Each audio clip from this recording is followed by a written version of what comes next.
Buenas tardes a todos.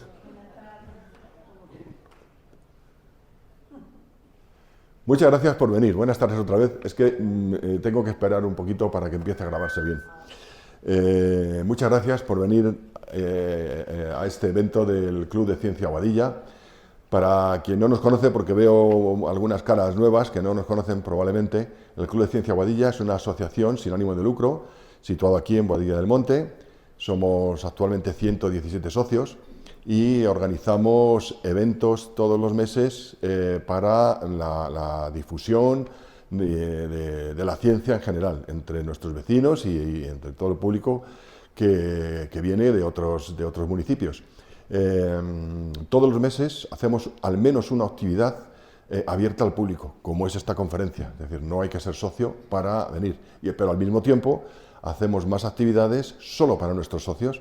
Por ejemplo, ayer tuvimos ayer tuvimos una clase de un curso de zoología que estamos haciendo, pero lo mismo que eso, hay observaciones online, tenemos un cineforum de películas una vez cada trimestre, de películas científicas, en fin, una serie de actividades solo para socios. Si alguien está interesado en ser socio, la cuota anual del club son 15 euros al año y damos facilidades de pago. Con lo cual, en fin, estáis todos invitados a nuestras actividades públicas de cada mes y si les apetece, pues a las actividades de socios también. Para la conferencia de hoy tengo el placer de presentar a nuestro conferenciante, don Eulogio Pardo Iguzquiza, que es logroñés, es doctor en Ciencias Geológicas desde 1991 por la Universidad de Granada, donde también obtuvo un diploma en Estadística e Investigación Operativa y donde fue profesor titular. Ha sido investigador postdoctoral del Ministerio de Educación y Ciencia, becario Marie Curie y becario Ramón y Cajal en varias universidades, tanto del extranjero como de España. En 2009 se trasladó a Madrid para ocupar una plaza de investigador en el Instituto Geológico y Minero de España y durante 9 años fue el editor principal del Boletín Geológico y Minero, revista decana de la geología en España. En el año 2022 se trasladó al Instituto de Geociencias, un centro mixto de investigación del CSIC y la Universidad Complutense, que es donde actualmente realiza sus investigaciones. Eulogio ha publicado más de un centenar de trabajos de investigación, así como 5 libros de divulgación científica, entre los cuales figura, creo que ha sido el último que has publicado, el de Geología de la Luna, que he de decirles que yo ya lo he leído y es muy interesante. De los demás, de momento no puedo decir. Tengo otro libro tuyo, el de Historia de Marte, pero ese todavía no lo he leído. Está en la pila de lo que hay pendiente de leer. Así que, sin más preámbulos, tengo el placer de dejarles a ustedes con Eulogio, que nos va a hablar sobre los fractales en las ciencias de la Tierra. Un tema que podría ser muy duro, sinceramente, si se enfocase desde el punto de vista matemático, pero yo ya he tenido un pequeño adelanto de cómo lo va a enfocar Eulogio y creo que les va a encantar a todos y que todos lo vamos a ser capaces de entenderlo. Así que muchas gracias, Eulogio. Bueno, muchas gracias.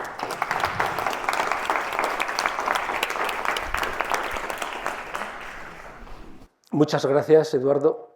Muchas gracias al Club de Ciencia de Boadilla, ¿no?, por organizar esta presentación, este evento, y muchas gracias a todos ustedes, que seguramente que hoy, viernes por la tarde, podrían estar haciendo 1000 cosas diferentes, pero han decidido venir a acompañarnos. Entonces, sinceramente, muchas gracias. La charla va a tratar sobre fractales de ciencia de la Tierra y, como ha dicho Eduardo, no sé si pues voy a tratar de emplear pocas matemáticas y más cosas visuales, ¿no?, para que se llegue el mensaje. Entonces, bueno, en la presentación que ha hecho Eduardo, aquí, ha dicho que efectivamente soy geólogo, pero dentro de la geología un poco especial, y es que he tratado casi siempre en geología matemática. La tesis la hice en geoestadística, en simulación de yacimientos minerales. Llegaba una persona a Granada de reincorporación como becario de reincorporación postdoctoral de la Escuela de Minas de París y estaba comenzando en esos años la geoestadística y yo fui entonces becario de investigación con este becario de reincorporación, era un becario, otro becario en la Universidad de Granada. Y por eso es normal que sobre esta es una foto un día, sobre la mesa del ordenador pues maneje tanto libros de geología, como Introducción de la Petrología, que ahora estábamos con algunas cosas de volcanes, como de matemáticas, no de matemáticas abstractas, sino de matemáticas aplicadas. Por ejemplo, de análisis espacial de datos espaciales, que son datos geológicos, del profesor Ken y del profesor Mardia, que son dos profesores de la escuela de estadística de Leeds, en Inglaterra. Perdón. Bueno, entonces, dicho eso, ¿no?, del bagaje que tengo de las geomatemáticas me llevó al interés por los fractales, y el padre de los fractales es Benoit Mandelbrot, ¿no? Benito pan de azúcar, pan de almendra sería la traducción del alemán, y es un matemático francoamericano de origen polaco. Trabajó en la IBM en un centro de investigación, con lo cual le dejaron libremente hacer lo que quisiera, ¿no?, dentro de que no tenía que hacer cosas que fuesen totalmente aplicadas, y desarrolló toda su carrera. Tiene un montón de libros y son clásicos, como el de Geometría fractal de la naturaleza. Como digo, se le considera el padre de los fractales. Aquí está recibiendo un prestigioso premio, ¿no?, en Japón. Ya ven ahí que, pues bueno, falleció en 2010, ¿no? Entonces, él, en ese libro de Geometría fractal de la naturaleza, pues dice lo siguiente, para que se entienda sobre los fractales. Dice, no la definición, lo que dice es, las nubes no son esferas, ¿no?, que ahí ven, parecen como si fuesen esféricas, pero no llegan a ser esferas perfectas, se ve mucho más disgregado, ¿no?, la textura, más que la perfecta suavidad de estas formas de aquí esferas. Dijo, las montañas no son conos, también ven los conos geométricos frente a las montañas, que ven una rugosidad también sobre las propias laderas de las montañas, de esos picos que hay ahí. Las playas, o las costas, mejor dicho, las líneas de costa no son esferas, se cogen media parte, ¿no?, de esos círculos, pues, y esas bahías que se ven ahí, pues tienen esa forma, pero no son perfectamente. Ven que hay una serie de rocas y tal que hacen que no sean perfectamente esas esferas. Dijo también que la corteza de los árboles no es suave, se ve que es muy rugosa, solo hay que tocar la corteza de un árbol, como uno de estos, de un pino, porque creo que es, pues, y los rayos no viajan en línea recta, vemos que más son trayectorias quebradas más que estas líneas rectas. Sin embargo, toda la geometría que se ha utilizado normalmente es geometría diferencial, que significa que cuando se ve en detalle, en pequeño, si pasásemos la mano, pues sería suave, ¿no? Y si alguien ha utilizado programas de ordenador de ingeniería, el AutoCAD o cualquiera de esas, que utiliza líneas, polígonos, superficies suaves, ¿no?, regulares, diferenciables. Entonces, ¿qué es un fractal? Pues un fractal es, a diferencia de todo lo anterior, o mejor dicho, viendo todo lo que veíamos de objetos naturales anteriormente, un fractal es un objeto irregular donde el mismo patrón se repite a diferentes escalas. Por ejemplo, cuando dice se repite, en los fractales matemáticos se repite perfectamente, pero en los naturales se repite, vamos a decir, estadísticamente o aproximadamente.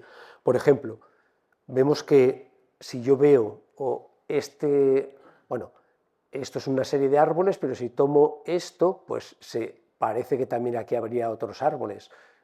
O si tomo esta parte, esto se parece también a esta otra parte. O esto, pues es también como un árbol visto en pequeño. Cuando cojo una rama, es como un árbol visto en pequeño.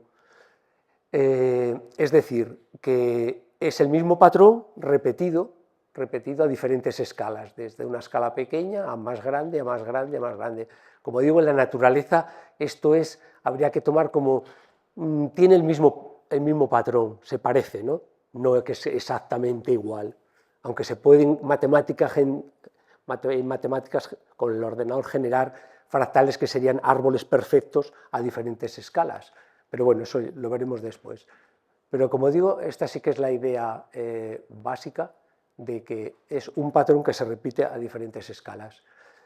Entonces, esas dos cuestiones. Una parte se parece al todo, es lo que se denomina autosimilitud o autosemejanza.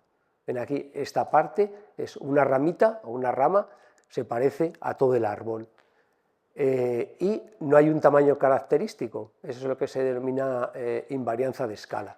Pero bueno, en geología, lo primero que aprende un geólogo en el campo es que cuando hace una foto de una estructura geológica hay que poner un objeto que sirva de escala. Normalmente los geólogos ponemos el martillo, hay gente que llama la lente de la cámara de fotos, una moneda, un bolígrafo, puede ser una persona si es algo más grande. Si no, esa foto puede ser que carezca de valor, porque no se sabe si lo que se está viendo son milímetros, centímetros, metros, decenas de metros, kilómetros. Entonces, esa es la varianza de escala. En cambio, esos objetos que se ponen, un bolígrafo, pues suelen tener 15 centímetros, uno más pequeño puede ser 10, pero nos hace ver el orden de magnitud, ¿no? Hablo de órdenes de magnitud. No hay un bolígrafo de 10 metros, salvo que se haya hecho para alguna broma o alguna cosa, ¿no? Ni un milímetro, salvo que sea también para algún museo de estos de la miniatura, que hay que ver cosas con una lupa, ¿no? Y lo mismo las personas, no tenemos invarianza de escala. En general, pues en la media, que puede ser una altura de 1,60, 1,70, puede ser más alto o más bajo, pero no hay una persona de centímetros ni de varios metros. Bueno, puede ser de 2 metros, ¿no? Los jugadores de baloncesto, pero no de 3 metros o más, o de 10 metros. Entonces, estas dos cuestiones. Aquí. Entonces, como decía, con ese trocito de árbol que he puesto, pues si yo pongo esto así, diría, esto es una ramita del tamaño de un dado de 1 centímetro, pues es una ramita de 2 centímetros. Pero si lo que pongo es la escala de un bolígrafo, diría, pues es una ramita de 15 centímetros o 20 centímetros. Y si pongo una persona, pues digo, es una ramita de 2 metros, o ya un árbol de 2 metros, ¿no? Un árbol joven, o determinadas especies. Y si es una casa, pues diría, hombre, pues ese árbol tiene 20 metros. Es decir, no le puedo asignar a esa foto sin escala nada de qué tamaño tiene, porque es, como decía, fractal. Incluso sus pequeñas ramas también serían parecidas a la otra. O sea, en matemáticas eso va al infinito, pero en la práctica, en la naturaleza, es entre un rango, ¿no? O sea, acabaría un momento en que me quedo con una rama que es una... Pero bueno, el árbol, o sea, que cada día cuando andamos por la calle, cuando veamos árboles o nubes, que antes he dicho lo de las nubes, son ejemplos de fractales. Estamos viendo fractales y si se paran a detenerse, incluso cuando vas al Retiro, diferentes tipos de árboles, o en el campo por aquí, verán que tiene cuando partes la rama se parece al árbol, si es uno más alargado, pues es de ese modo también como tienen la distribución de las ramas, ¿no? Y, perdón.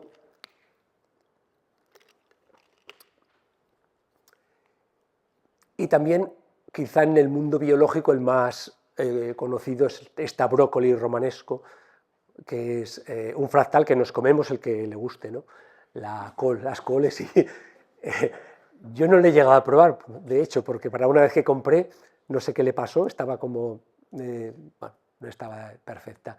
Y bueno, está muy claro cómo cada una de estas partes, de estas piezas, pues se parece a la propia col y tiene como otras más pequeñitas, ¿no? Entonces es un ejemplo espectacular que la próxima vez que vayan a la frutería, si no lo conocían ya, pues lo pueden probar, y muchos quizá ustedes ya lo han probado. Haya quien sea su favorita. Entonces, un concepto importante cuando estudio los fractales es de dimensión. Lo que hemos estudiado todos en la escuela son las dimensiones clásicas, ¿no? del espacio euclídeo, que son pues, 3 dimensiones o 2 dimensiones o una. 3 dimensiones para el espacio, por ejemplo en esta habitación o en esta que estamos ahora. Con 3 coordenadas podríamos localizar cualquier objeto, la X, la Y, la Z, ¿no? las coordenadas. Para 2 dimensiones sería un plano, por ejemplo sobre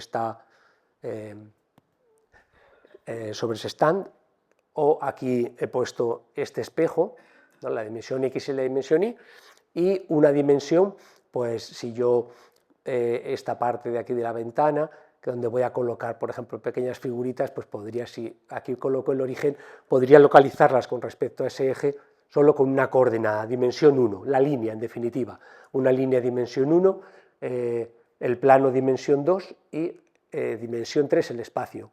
Generalmente al punto se le da dimensión 0, pero bueno, también se podría ser dimensión 0. Y de hecho habría que considerarlo, ¿no? Dimensión 0, porque después veremos objetos fractales que tienen dimensión 0 con algo, por ejemplo. Pero bueno, entonces, un fractal, también esto es una parte importante, tiene una dimensión fraccionaria, es decir, la dimensión no es entera, no es dimensión 3 como el espacio 2, 1, 0, sino que si está entre el punto y la línea es 0 con algo, entre la línea y el plano 1 con algo, o si está entre el plano y el espacio tridimensional, pues será 2 con algo. Pero bueno, ahora creo que en un ejemplo aquí que es lo que es una definición, digamos, informal, ¿no? La dimensión fractal, dimensión fraccionaria, es un número que sirve para cuantificar la rugosidad o irregularidad. O sea, la rugosidad, equivalentemente la complejidad, ¿no?, de un objeto, la complejidad de un objeto.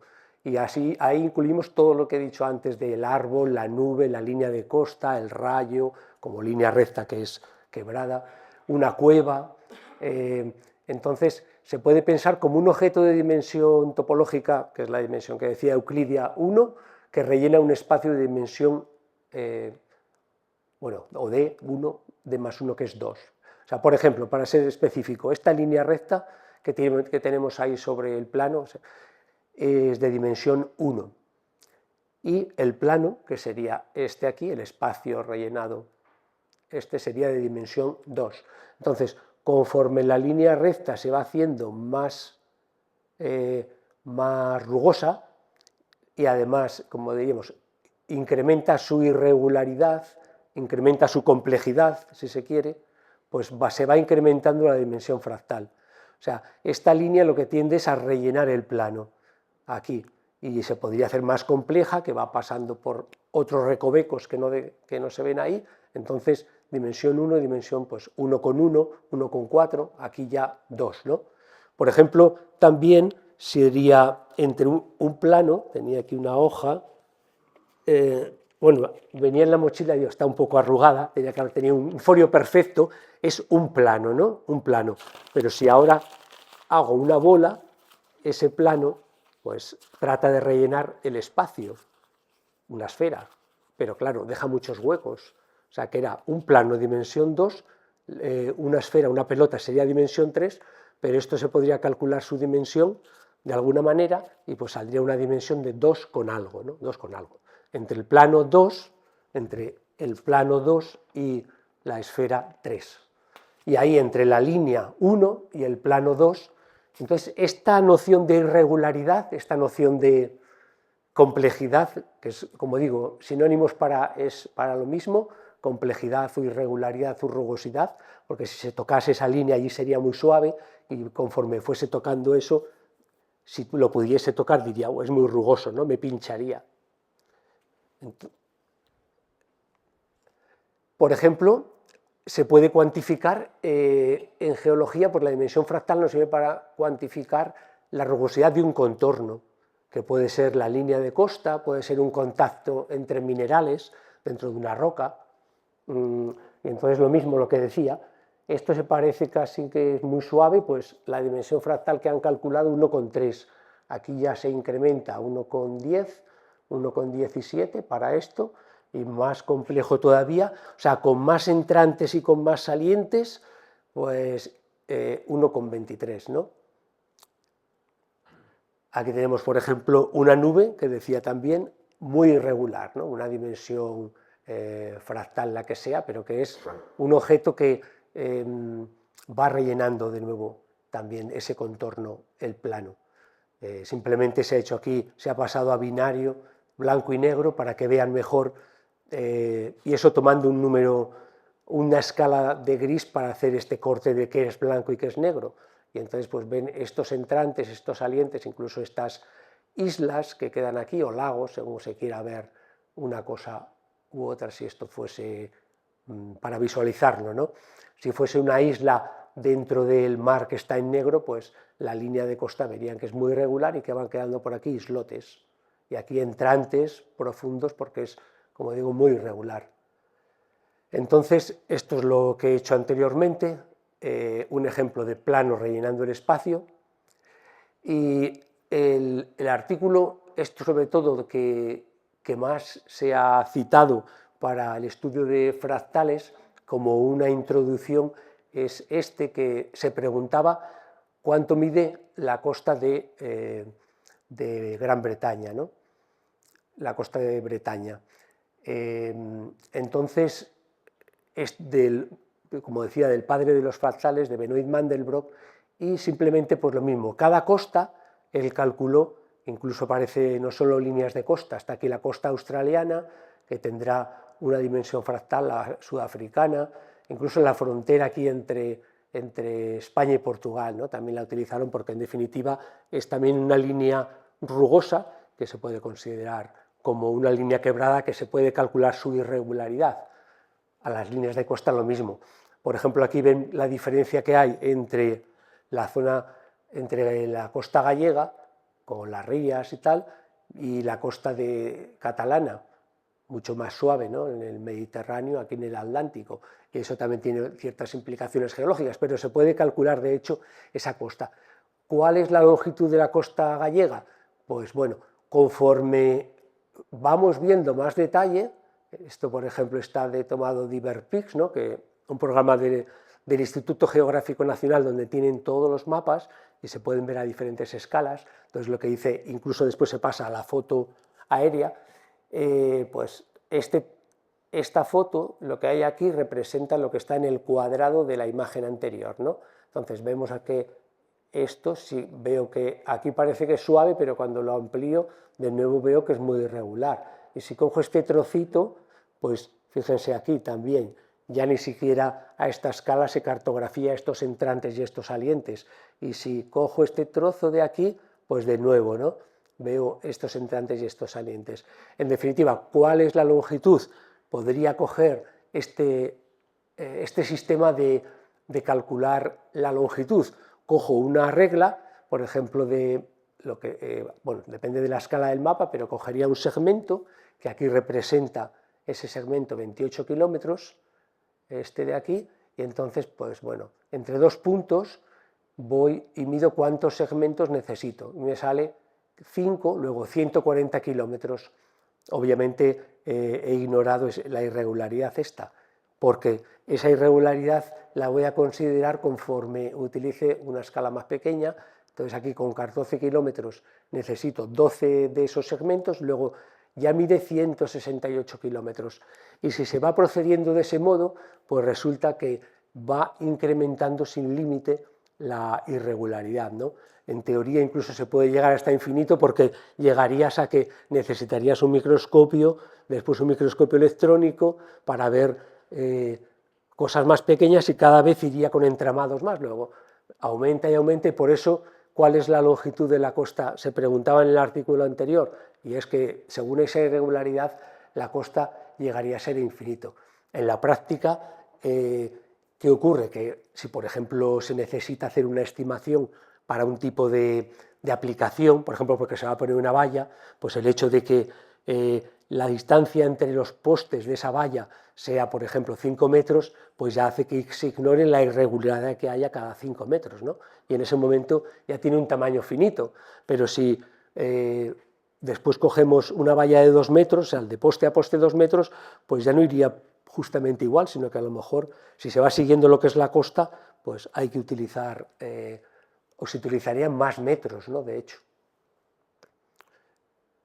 Lo mismo pasa, pues pasaría con el fondo marino, es otra topografía, bueno, la topografía es fractal, la topografía del terreno, y el fondo marino también, y de hecho entonces cuando se calcula lo que se estima para los cables subterráneos, pues lo mismo, habría que calcular bien esa irregularidad, ¿no? Para estimar esa longitud de cable que haría falta para entre dos ciudades costeras, por ejemplo. Y claro, el cable tiene al final una rugosidad y entonces, bueno, pues se amolda a ciertas irregularidades, con lo cual, por lo mismo, por eso no es finito lo que hace falta, pero en teoría la irregularidad es tan grande que sería infinito. Eso será fractal natural, la línea de costa, o sea, acordemos para el concepto siempre, un árbol, eso todo lo vemos, las nubes, otro fractal, la línea de costa, son fractales naturales, o por objetos muy irregulares.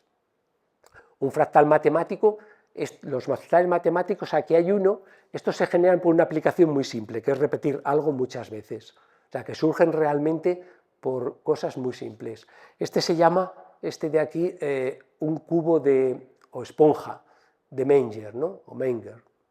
Y una cara, simplemente, o sea, el cubo, y la cara es lo que se llama alfombra de Sierpinski. Alfombra de Sierpinski. Entonces, ¿cómo se genera? ¿Cómo se construye? Es muy fácil. Esto para el que le guste, por ejemplo, tejer,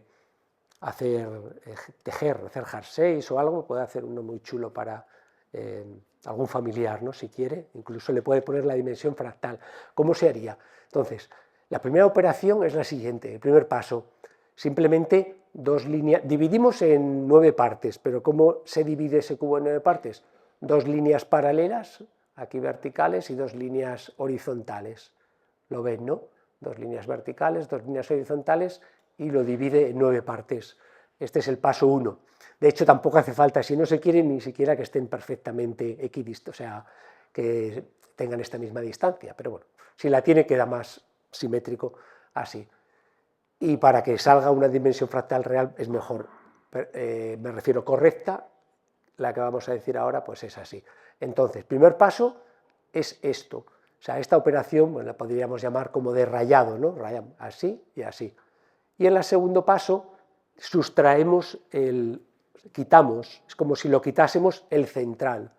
Al quitar el central aquí le he puesto en negro, le he puesto en otro color, pero ese digamos que es como que está vacío, ¿vale? Vacío, como si no existiese. Está vacío o de otro color, da igual. Entonces, ¿qué ocurre aquí?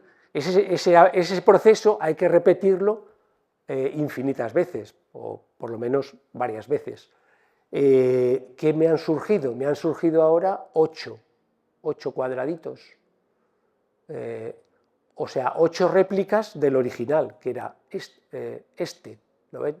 El original, hago esto, quito ese, si no quitase habría 9 como eso, pero como aquí, y tenemos 8. Entonces vuelvo a repetir esos 2 pasos con cada uno de ellos, con cada uno. Por eso esto al final, bueno, para hacerlo 3 o 4 veces se hace a mano muy fácil, con ustedes si quieren con un lápiz y unas pinturas, pero ya en el ordenador lo hace en segundos, ¿no? Entonces, este sería el paso 1 y después de la iteración 1, como queda, repetimos ahora para cada uno de esos 8 cuadraditos la misma operación, es decir, hemos hecho eso en esa esquina superior izquierda y bueno, después de repetirlo, o sea, esto mismo para los otros, pues sería así, ¿no? Porque en cada uno he quitado el centro y ahora me han quedado, pues bueno, esos. 8 por 8 serían 64.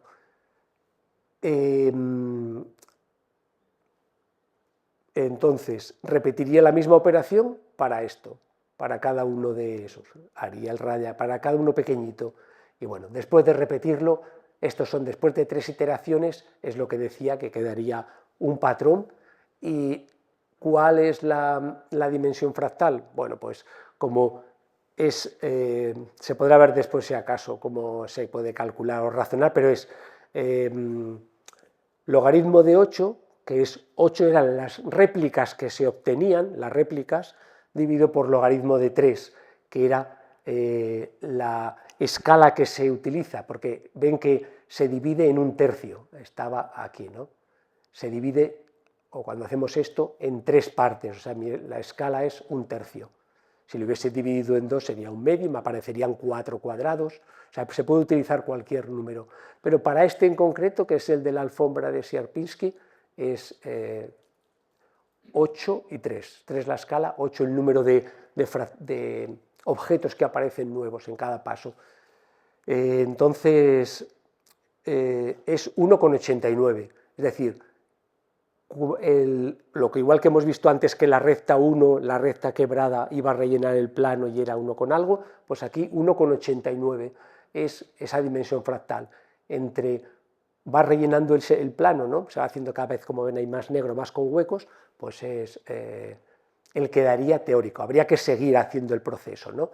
Porque ya hemos visto que aquí quedaban a estos cuadraditos de aquí si se quisiese. Pero bueno, incluso en el ordenador hay un límite porque hay un tamaño de píxel, o sea que incluso no se puede hacer, pero en teoría se iría hasta infinito matemáticamente y esa es la dimensión, 1,89. Entonces, el primer ejemplo de fractales en paleontología es un clásico y es estos individuos, los ammonites, pues bueno, son un grupo de los cefalópodos, ¿no? Se extinguieron los ammonites hace 63 millones de años con los dinosaurios. Entonces, pero es un grupo muy característico del Jurásico, del Cretácico, de hace millones de años, y bueno, tenían ese aspecto en una reconstrucción. Uno actual, pero de otra familia, que no se puede considerar exactamente, pero es el Nautilus, ¿no?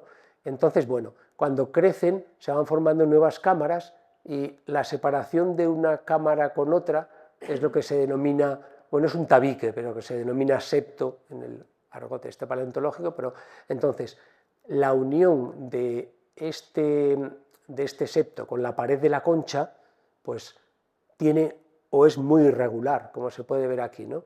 Se repliega.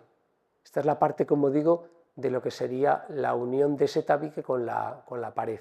Entonces se pliegan, se repliegan, es lo que se llama la línea de sutura en paleontología, los que estudian los fósiles, estos en concreto.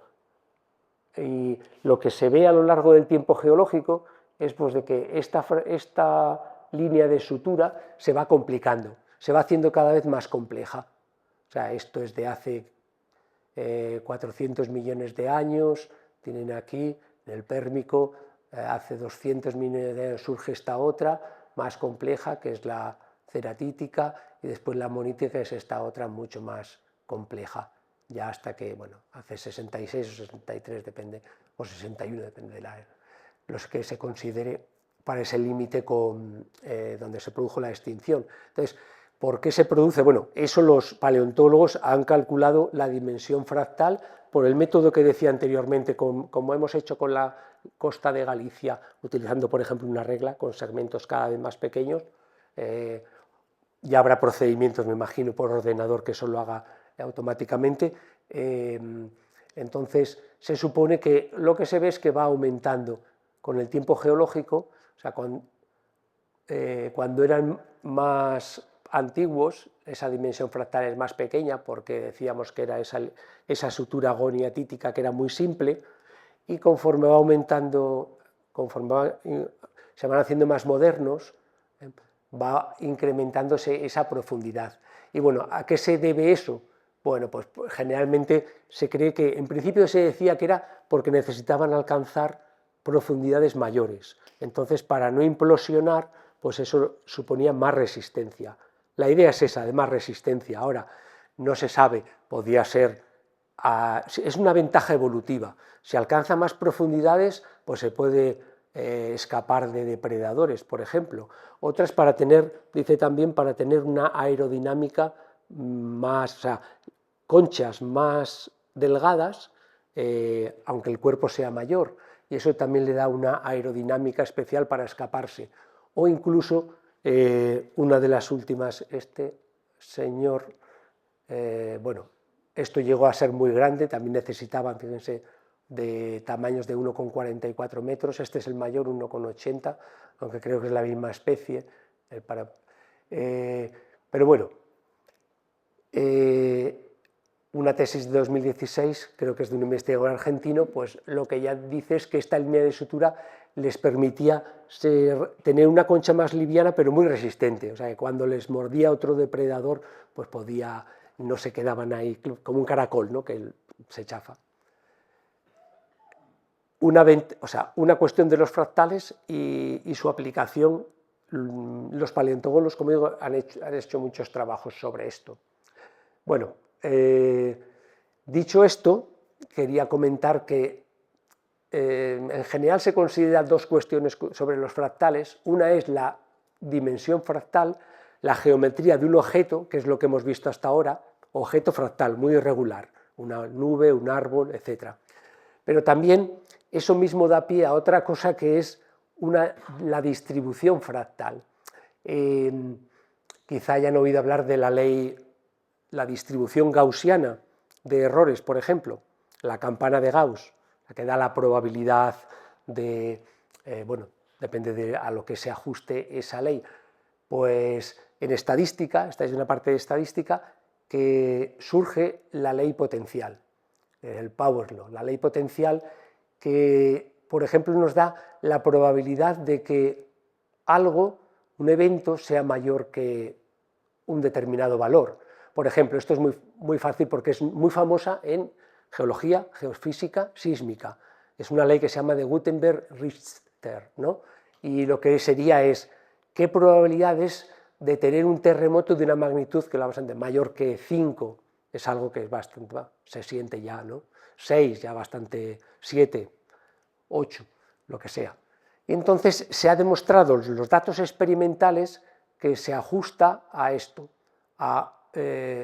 esto sería, como decía, ¿cuál es la probabilidad de tener una magnitud mayor que un determinado valor? Magnitud sísmica de un terremoto, pues esa ley, es decir, que a pesar de que parece que ocurren al azar, como mínimo tienen ese orden subyacente, siguen una ley de este tipo.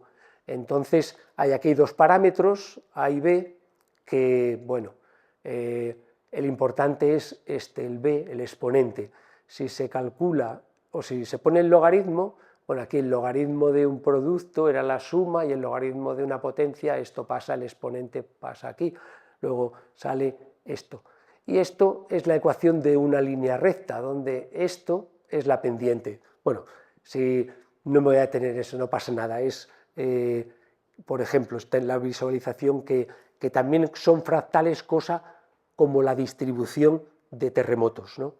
Entonces lo vamos a ver ahora, aquí por ejemplo, bueno, perdón, aquí quería señalar que en un mismo objeto, esto por ejemplo es un objeto geológico que es una dolina, es una depresión en el terreno, si van a un terreno kárstico, una depresión que se produce por disolución de la roca.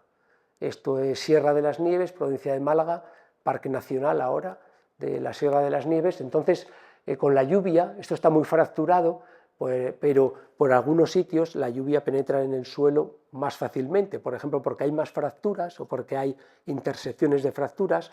La roca, que son calizas, calizas que, bueno, es una roca muy común, pues se disuelve, calizas y dolomías, que son carbonatos. Carbonato de calcio, calcio y magnesio cuando es dolomía, pero el caso es que se disuelve con el agua de lluvia, sobre todo si porque también se vuelve un poco ácida con el CO2 de la atmósfera y del suelo, y bueno, la cuestión es que se producen estas depresiones en el terreno. Si van a cualquier karst, quizás salvo el karst de Antequera, que es muy plano y está con mucha vegetación y no se ven tan claro, pero cualquier tipo de terreno kárstico está caracterizado por estas depresiones, que se llaman dolinas. Entonces, en los estudios de geología o de geomorfología, que es la que estudia la parte esta de estas formas del terreno, pues se puede estudiar, por ejemplo, y se ha estudiado de hecho, por ejemplo, como objeto geométrico sería la irregularidad que presenta, y como decía lo otro, en cuanto a distribución, lo que se hace es medir el área, la superficie que ocupa, y entonces calcular, como decía, cuál es la probabilidad de que tengamos dolinas mayores de 10 metros cuadrados, de 100 metros cuadrados. El caso es que si se representa en un gráfico doblemente logarítmico, un gráfico log-log, como veía en la escuela, pues da una línea recta. Si da una línea recta es que eso es una ley potencial. Es una ley potencial porque lo que estamos ajustando es esta ecuación, ¿de acuerdo? Esta. Como es gráfico doblemente logarítmico, vemos ahí, en ese de las dolinas era la probabilidad de tener un área mayor que una determinada. Y aquí ven que, por ejemplo, para la Sierra de las Nieves, pues la dimensión fractal y el exponente de eso, esto se hace con el Excel, no es ninguna cosa, basta con meter área y cuántas dolinas tienen, por ejemplo, 10 metros cuadrados. ¿Cuántas dolinas tienen más de 10 metros cuadrados? Pues 30. Después, ¿cuántas tienen más de 100 metros cuadrados? 15. Pues se la va representando, lo hace el propio Excel y hace todo esto, ¿no? O sea que y se le dice, represéntame la recta de regresión y te dice, bueno, 0,86. Es la dimensión fractal de las dolinas en Sierra de las Nieves. Y como decía, para los terremotos es número de terremotos mayor que una magnitud mayor a m. M es la magnitud. Entonces, esta es la ley de Gutenberg-Richter en sismología. Entonces, de hecho, se le llama el valor B aquí, a la dimensión fractal o una cosa relacionada, es el parámetro B. Hay centenares de trabajos hechos sobre estudio del parámetro B, que se le llama así, ya sea en inglés o en español, parámetro B, aunque ellos dirán B o como sea. Entonces, curiosamente, es el valor más típico para terremotos tectónicos que no están relacionados con volcanes, casi siempre es que es 1, incluso a escala global, siempre que la magnitud, lo que cambia es cuando la magnitud ya son terremotos muy destructivos, que son, bueno, gigantes de estos de mayores que 8, perdón, tienen otra dimensión fractal, posiblemente porque la génesis es diferente, ¿no? La génesis tectónica, pero bueno, este valor B, de hecho, sirve para cuantificar el régimen de si es una cosa, un régimen de extensión o de compresión o de cizalla. No hace falta, bueno, es igual, lo paso. En definitiva, que tiene usos muy concretos en geología utilizar eso. Aquí un ejemplo, por ejemplo, en la Isla del Hierro, los terremotos son datos reales, los terremotos sismos que hubo, movimientos sísmicos, que son pequeños terremotos. Pues hay, fíjense que en 2011, que era una época que hubo aquí una crisis volcánica, pues 5.079. Entonces, si se hace esa representación que decía, ¿cuántos hay número de terremotos mayores que una determinada magnitud? Pues se pone aquí el número, ¿no? Y en función de la magnitud, o sea, mayores que magnitud 1 hay, pues los que sean, 800, perdón, aquí sería 3.000, mayores que 1,5, pues 1.000, mayores que 1,7, 6.300, etc. Se ajusta en una línea recta que sale 1,19, ¿no?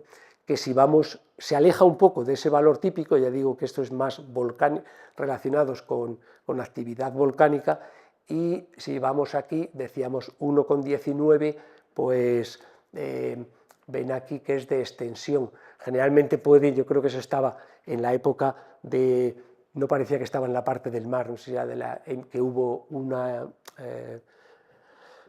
volcanismo submarino, ¿no? Pero bueno, que posiblemente están muy en esa época, cuando con las cámaras magmáticas, como al entrar o magma en forma de dique, o sea, a lo largo de un plano de una fractura, pues extiende el terreno, entonces sería más de tipo extensión. Pero bueno, esto ahora lo digo así, no es que en este caso haya hecho ningún trabajo sobre esto en particular para esto, ¿no? Para esta diapositiva y con ese valor, pero que viene a tener esa relación. Otro objeto también que se ha estudiado mucho desde el punto de vista fractal en geología son las fracturas. Las fracturas son, aquí tenemos las trazas, se coge un mapa del terreno, una foto aérea, y se pueden trazar pues, las líneas de fractura, ¿no? Del terreno. Entonces aparece para una zona en la que sea un mapa como este. Entonces, vemos las propiedades de invarianza de escala y de autosemejanza. Una parte se parece al todo, estadísticamente se parece, que lo que vemos es que se parece, pues que es un entramado de fracturas en estas direcciones, fundamentalmente parece que hay una familia aquí norte-sur y otra de este modo, ¿no? Noreste-sur, suroeste. Entonces, y autosemejanza, una parte se parece al todo, invarianza de escala. la emergencia de escala, ven que no he puesto ninguna escala y efectivamente ya no sé decir, esto podría ser 2 centímetros, podría ser 200 metros, pueden ser 20 kilómetros de que se ha hecho en foto aérea y de hecho no recuerdo muy bien, creo que eran en torno a 500 metros la escala de un trocito así, ¿no? Pero es otra de los parámetros geológicos muy estudiados desde el punto de vista fractal. Por ejemplo, ¿cómo se calcula en este caso la dimensión fractal? Tenemos esta red de fracturas en Sierra de las Nieves, entonces, bueno, el método que se utiliza es diferente al que he dicho antes de utilizar segmentos, porque ahora estamos en un plano, y lo que se utiliza es un método que es de contar recuadros o cajas, el box counting, que es para calcular la dimensión fractal. Es decir, si se toma un cuadrado de estos, de 8 kilómetros, son datos reales y el caso es real, 8 kilómetros de lado, veo que, bueno, en primer lugar, comenzando con esa escala, pues, ¿cuántos de estos cuadrados contienen alguna fractura en su interior? Pues 6, ¿no? 6. El número de cajas, es decir, es cuántos cuadrados necesito para recubrir ese objeto fractal. Entonces, con esa escala de 8 kilómetros, 6. Si desciendo a la mitad, pues veo que estos no tienen fracturas, pues no se cuentan. Y si se cuentan estos, salen 13. Si paso a la mitad, pues si efectúo el conteo, 39. Y si bajo a este cuadradito, que es 1 kilómetro de lado, salen 101. Y si bajo a 500 metros, más pequeño, salen 270. Entonces, si lo represento en un gráfico log-log, siempre se hace lo mismo. Eso y representarlo en un gráfico doblemente logarítmico para que el exponente de esa me dé la dimensión fractal. Entonces, dimensión fractal 1,39 para esa red de fracturas, ¿de acuerdo? Que es cómo va rellenando el plano. Una red de fracturas más compleja pues sería de otra manera. En la práctica tiene muchas aplicaciones, ¿no? Puesto que si nosotros hay muchas cuestiones en geología, circulación del agua subterránea, mineralizaciones, que depende de la fracturación, de cómo está. Entonces, cuando se quieren hacer simulaciones, pues si queremos simular el medio geológico que sea realista, pues si se van a hacer fracturas no se pueden poner al azar, sino que por lo menos que tengan o que cumplan la dimensión fractal. Entonces van a ser resultados mucho más realistas. Bueno, no entro en esto. Aquí tienen, para ilustrar la invarianza de escala, esto es una zona de cizalla, es decir, de fuerzas de desgarre, ¿no? Como cuando una tijera corta, pues ven aquí que esto es una lámina delgada que se utiliza en petrología para estudiar los minerales de la roca y la matriz y la textura, la fábrica, y ven que son medio centímetro, y para esa misma zona, fíjense cómo tiene cierto, hasta parecido, en escala de cientos de kilómetros, ¿no? De cientos de kilómetros. Y generalmente pasa esto también en geología. Precisamente presentando una charla parecida en el Colegio de Geólogos, pues en la introducción dijo un compañero que estaban haciendo una cartografía geológica, y cuando el profesor vio la cartografía del alumno que la estaba haciendo, el alumno o el doctorando o alguien que le estaba dirigiendo, algún alumno, pues dijo, sí, parece que está bien porque se parecía lo que había obtenido a lo que se veía en una roca, en una muestra, ¿no? De mano, que es aquí una cosa también parecida, ¿no? De que la tectónica pues, se manifiesta a diferentes escalas, la tectónica es decir, cómo los esfuerzos de la Tierra modifican el terreno, ¿no? Aquí, pues, esa misma zona, en la parte del Sinaí e Israel, ¿no? Esto es el Mar Muerto y el Mar de Galilea aquí, pues es una zona también de estas de cizalla. Y esto lo pretendía en una cuestión de divulgación y de este artilugio, que es simplemente dos tablas que se desplazan, pero aquí en el centro, como ven, pues se rellena. Esto lo empleaba diferentes materiales en concreto. Los mejores resultados fueron con cacao de hacerse un cacao, colacao, lo que sea. También muy bien con harina y con escayola también salía bien, con yeso. Con cuestiones de arena, por ejemplo, no, porque ya no, ahora van a ver, ya no se veía, pero se simulaba, o sea, al hacer eso, pues se obtenía una serie de estructuras, tanto de la misma, o sea, lo que pasaba antes en el Mar Muerto que veíamos aquí, se obtienen zonas deprimidas y zonas elevadas, en función de cómo, porque la fractura eso no es perfectamente recta, entonces hay zonas de compresión y zonas de distensión. Las zonas de compresión o transpresión se llama, pues se producen elevaciones, aquí son los pliegues de Palmira y, como decía, en la zona del Mar Muerto, depresiones, y aquí lo tienen, cómo se forman estas montañas, que es allí, y estas cuencas, o sea, estas zonas, que sería como lo del Mar Muerto, y está lo de los pliegues de Palmira que decía que estaban antes hacia el norte. Y otras estructuras fractales, que son estas fracturas, que se llaman estructuras en forma de pez, no se ve aquí quizá muy claro, pero es como un pez, y otros más pequeños y otros más pequeños dentro de eso, ¿no? Dentro de esas. Bueno, eso se presentó en una feria de ciencia en acción en Barcelona, ¿no? Sería una manera de generar esos fractales ya con modelos análogos, no ya con el artilugio matemático de lápiz y papel o con lo otro, sino de este modo de físico. Entonces, vamos a ver los fractales en geomorfología kárstica. Si tenemos la alfombra de Sierpinski que hemos visto antes y desordenamos ahora estos cuadrados, sigue siendo lo mismo, el mismo objeto, lo vuelvo a desordenar y a deformar, perdón, ahora el desordenado lo deformo, como ven ahí, simplemente para que no sean cuadrados perfectos que se ven en la naturaleza, y ahora lo comparo con una tableta de una laja de roca de caliza de Palma de Mallorca, pues bueno, pues se puede ver que la porosidad pues sigue un poco, podría parecerse esta disposición de la porosidad a esto que hemos obtenido antes con la alfombra de Sierpinski desordenada.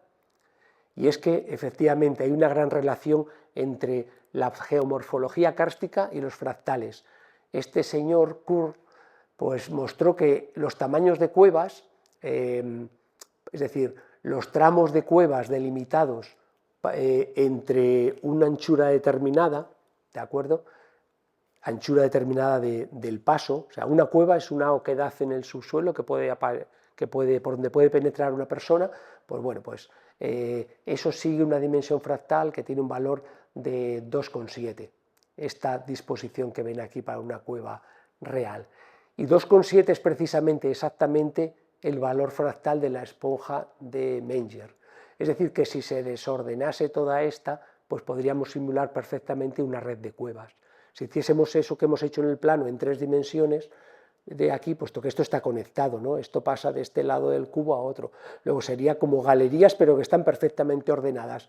Pero si eso se desordena y se conecta, pues se tendría esa red. También la red de cuevas tiene una dimensión fractal de 1,67, esta red de cuevas. 1,67 o 5 tercios es la dimensión fractal, bueno, es una dimensión de Kolmogorov, que es cuando la gente que estudia cuestiones de lo que es turbulencia, el espectro de turbulencia de la energía en función de la escala tiene dimensión 1,67 y debe estar relacionado con esto porque como se forman estas cuevas es el agua de lluvia, se llaman cuevas epigenéticas, es agua de lluvia que baja por las fracturas y va ensanchando unas más que otras. Una vez que comienza una a ensancharse, pues ya se jerarquiza. Conforme más ancha es, llega más agua de lluvia, o sea que ya favorece unos pasos con respecto a otros. Y de este modo, además de modo turbulento, pues sale 1,67. Y eso lo hemos empleado para simular el medio kárstico utilizando esto.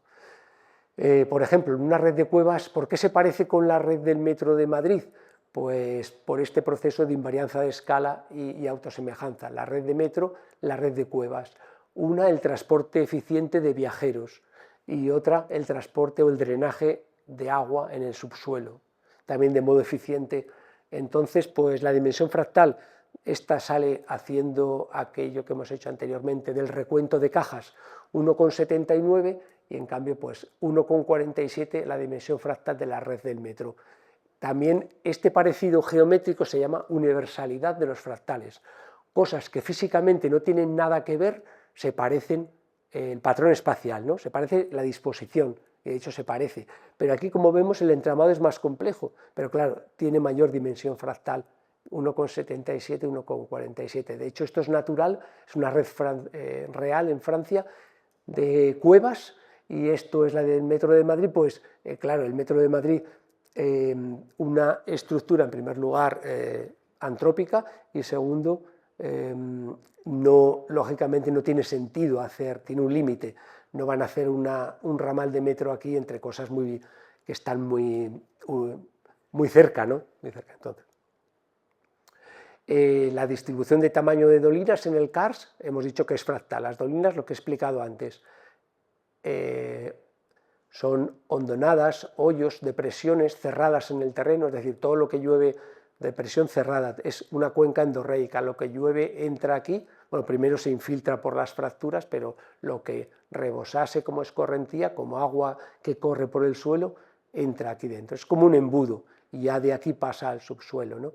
Esto que se ve, este fondo llanito, hay un residuo en la caliza que es una arcilla roja, que se queda pues aquí, ¿no?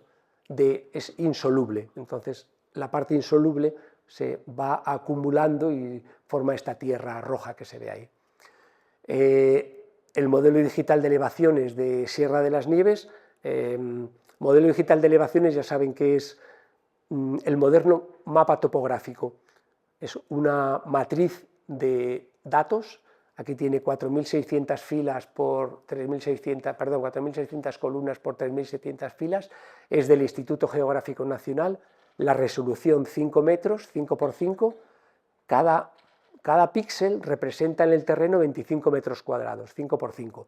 Todo se puede descargar, toda España, y a partir de ahí, si quieren, con un programa especial, pues se pueden hacer los típicos mapas de curva, de nivel, ¿no? Pero ahora es así como se utiliza para modelado en geología, porque tenemos la altitud de cada punto del terreno, la altitud para esas celdas, ¿no? Aquí simplemente, fíjense que hay más de 16 millones de esas celdas. Entonces, bueno, se ha hecho un mapa de depresiones. Esta es una cartografía típica de unas depresiones de estas dolinas. Verán que siguen unas direcciones preferentes que coinciden con las de fracturas en la zona. Y bueno, sale la dimensión fractal 0,86, creo que lo hemos visto antes, haciendo lo que hemos dicho, número de depresiones que superan un determinado área. Y esto, por ejemplo, también se ha utilizado, lo mismo ocurre para lagos. Los lagos no son sino depresiones, pero claro, ahí ya no son impermeables y se acumula el agua. Entonces, se ha calculado esta dimensión fractal a partir de esta imagen de satélite y tiene aplicaciones. Por ejemplo, una cuestión que se trata es la extrapolación fractal. Supongan que esto tiene una resolución que es la abundancia, por ejemplo, para estudios ecológicos y bioecológicos o biológicos en estas zonas, pues se quiere calcular cuántos lagos hay, a lo mejor más pequeños que la escala que se puede ver aquí. Entonces simplemente hay que ver o leer esta recta, se extiende y se lee en esta escala pues cuántos, y sale el número sin tener que calcularlo, ¿no? Extrapolación fractal. También está relacionado, o se puede ver una relación entre las dolinas y la distribución de galaxias en el universo. Ahora lo vamos a ver. Cada galaxia se sustituye por un punto. Cada galaxia por un punto. Esto es un mapa de, creo que el telescopio, el Hubble. Y entonces, por ejemplo, aquí, ¿cuál creen? Aquí hay 3 mapas. Y en el mapa de dolinas, cada dolina se sustituye por un punto. El de dolinas ya está en un plano, porque generalmente lo representamos en un plano. Y el de galaxias es el universo, pero se proyecta también en un plano. Hay varios catálogos que tienen millones de galaxias, bueno, pues se proyecta un sector de esos. Pues aquí uno de estos tres es de galaxias y otros dos son de dolinas. Y entonces las escalas en uno es años luz, o sea, millones de kilómetros, y en el otro la escala es unos pocos kilómetros. A lo mejor va a tener 25 kilómetros. Dos son sistemas kársticos españoles, Sierra Gorda, otro es del Pirineo, Sierra de Cotiella, y el otro es de galaxias. Bueno, pues si lo han pensado, la verdad es que es difícil porque incluso esta curvatura que se ve aquí, también se ve aquí, esta curvatura de los huecos. Se ven acumulaciones y huecos, y después también se ve, incluso en las acumulaciones, como que tienden a formar esta curvatura que ven aquí. Bueno, la cuestión, este es el de galaxias, y estos dos, este es el de Sierra Gorda en Granada, este es el de Cotiella en el Pirineo, y este parecido es otro ejemplo de universidad fractal, es decir, cosas totalmente que no tienen nada que ver, pues este es el que decía de galaxias, millones de años luz y dimensión fractal de 1,38, no tienen nada que ver uno con otro. Hay una cosa subyacente que decía el padre de los fractales Mandelbrot, que ha de haber algo subyacente que crea eso. En el caso de las galaxias, bueno, pues se ha hecho simulación de materia oscura, que son como, tiene esta forma de haces, y en la intersección de esos haces de materia oscura, es lo que los cosmólogos tienen como hipótesis, pues se forman las galaxias, ¿no? Y en cambio, más sencillo, pues en una red de fracturas, donde hay más densidad de fracturas y se cruzan, pues ahí se infiltra más agua y tiene preferentemente a disolverse la roca y a formarse las dolinas, ¿no? Entonces ese sería lo subyacente. Aquí tenemos objetos simulados que pueden parecer se parece a las raíces de un árbol, al propio árbol en algún caso, aquí a una red de drenaje, y simplemente son procesos que se han simulado por un proceso que se llama de agregación de difusión limitada. Entonces, un proceso que significa algo dinámico, ¿no? Un agregado que es un conjunto de partículas como si éstas hubiesen deslizado por aquí a lo largo del tiempo. De difusión, simplemente, pues esas partículas, si se abriese esta puerta, tienden a desplazarse al azar, y de una zona de mayor concentración a una zona de menor concentración. Pues bueno, eso se simula en el ordenador con un proceso de caminata aleatoria, que es simplemente, pues si yo estoy en el salón de casa y cojo un dado y sale el 1, voy un paso hacia adelante, si sale el 2, un paso hacia atrás, sale el 3 hacia un lado y sale el 4 hacia el otro, 5 o 6, vuelvo a repetir, a tirar. Entonces podría generar una caminata aleatoria de este modo, ¿no? Entonces eso se denomina movimiento browniano cuando no es exactamente discreto, sino que el paso podría ser, o sea, lo mismo si hago el paso pues al azar, ¿no? La longitud del paso. Y de este modo se han simulado, con este proceso, por ejemplo, cuevas en geología. Se generan primero muchos segmentos, miles o varios cientos de segmentos de las cuevas que proceden de este mapa, son pequeños trocitos que se han cogido de aquí, pequeños trocitos, con lo cual ya nos garantizamos que va a tener la misma orientación global y la misma rugosidad. Bueno, hay otro parámetro que ahora no me sale, pero que es esa, es la rugosidad, cómo se quiebra, ¿no? Entonces, con el tiempo, cada trocito se pone a hacer ese paseo aleatorio que decía, al azar, cada uno, como si se lanzase un dado, pero con el ordenador es inmediato. Se coge cada trocito, se hace una tirada aleatoria y en función de cómo sale, pues se va para un lado o para otro. Puede ser en 2 dimensiones, en un plano como aquí, o en 3 dimensiones. Y la cuestión está en que cuando se juntan, cuando se tocan dos, entonces funcionan como un único agregado. O sea, cuando se tocan, siguen el mismo proceso, pero ahora es como una entidad. Dos trocitos entonces por eso cada vez, conforme avanza el proceso, pues hay menos, son trozos más largos porque son trozos de estos que se han juntado. pero aquí funciona como aquí, para cada uno se genera su caminata aleatoria y conforme va avanzando el proceso pues quedan menos, aquí ya solo quedan 1, 2, 3, 4, 5 y este pequeño 6 si es o no es una mancha. Y al final queda 1. Y al final ese que queda es una cueva simulada con la misma dimensión fractal que la real. Y toda la orientación, la que tiene que tener, si se calculase la orientación de los segmentos, etc. Entonces aquí ven que efectivamente se parece, este es un sistema muy grande, el Mammoth Cave en Estados Unidos, y una red simulada por este procedimiento, ¿no? Y ambos se parecen, como decía. Aquí en 3 dimensiones que lo hemos hecho, pues lo mismo. No sé cómo voy de tiempo, porque ya para terminar, pues entonces vamos a terminar.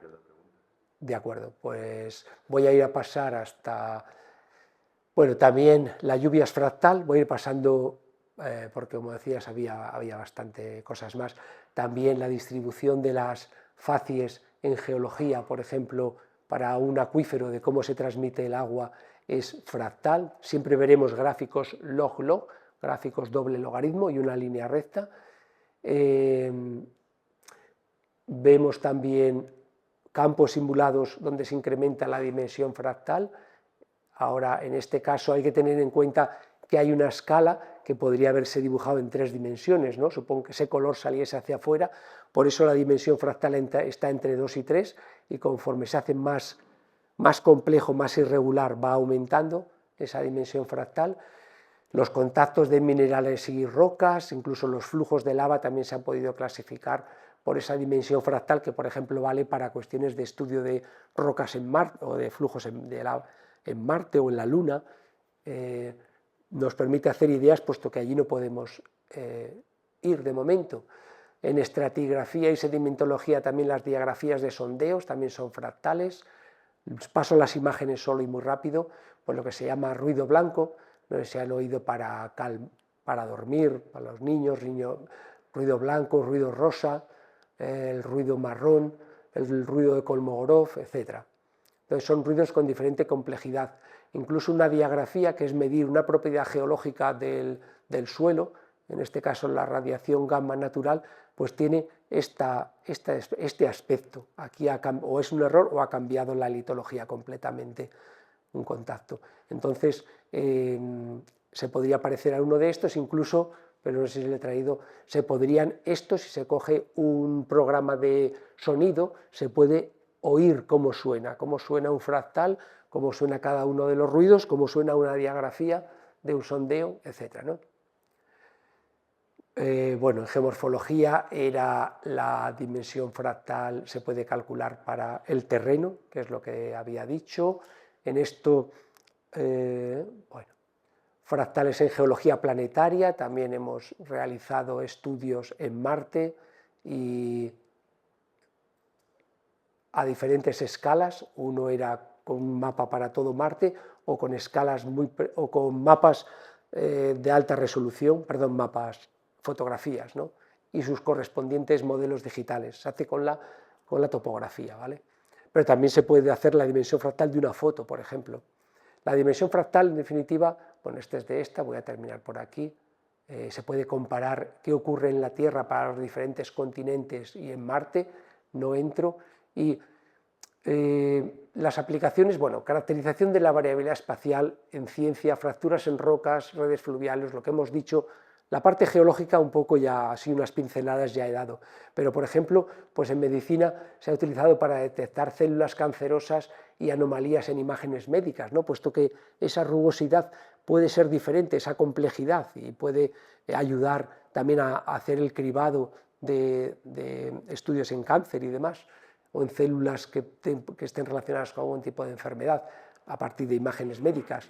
También detección de defectos de fabricación en imágenes industriales, incluso el mal funcionamiento de un horno de fundición. Se cogía de la parte del humo que salía, no me acuerdo exactamente cómo se llaman las partículas, vamos. Si esas partículas, si el horno está funcionando bien, pues tiene una dimensión fractal diferente de si quema mal y tiene una rugosidad especial. La caracterización de nanoprecipitados en en la industria química, etc. Entonces, para concluir, el carácter fractal de muchas variables geológicas ilustra la gran relación que hay entre geología y matemáticas. Se ha visto que este carácter fractal aparece y puede ser usado en las principales disciplinas geológicas, y sobre todo que el carácter no es anecdótico, sino que tiene aplicaciones prácticas, pues permite simular el medio geológico, en particular tanto el medio fracturado como el medio poroso, que también se ha tratado desde el punto de vista fractal, simular la red de conductos cársticos, la extrapolación fractal en diferentes ambientes, simular procesos de lluvia, también con el carácter fractal, se ha utilizado para correlación entre sondeos, determinar la porosidad de conductos en un medio geológico kárstico, la correlación con procesos geológicos en el caso de fractales en imágenes planetarias de otros, de Marte o de la Luna o de otros, Mercurio, otros planetas, y creo que eso es todo. Muchas gracias por su atención.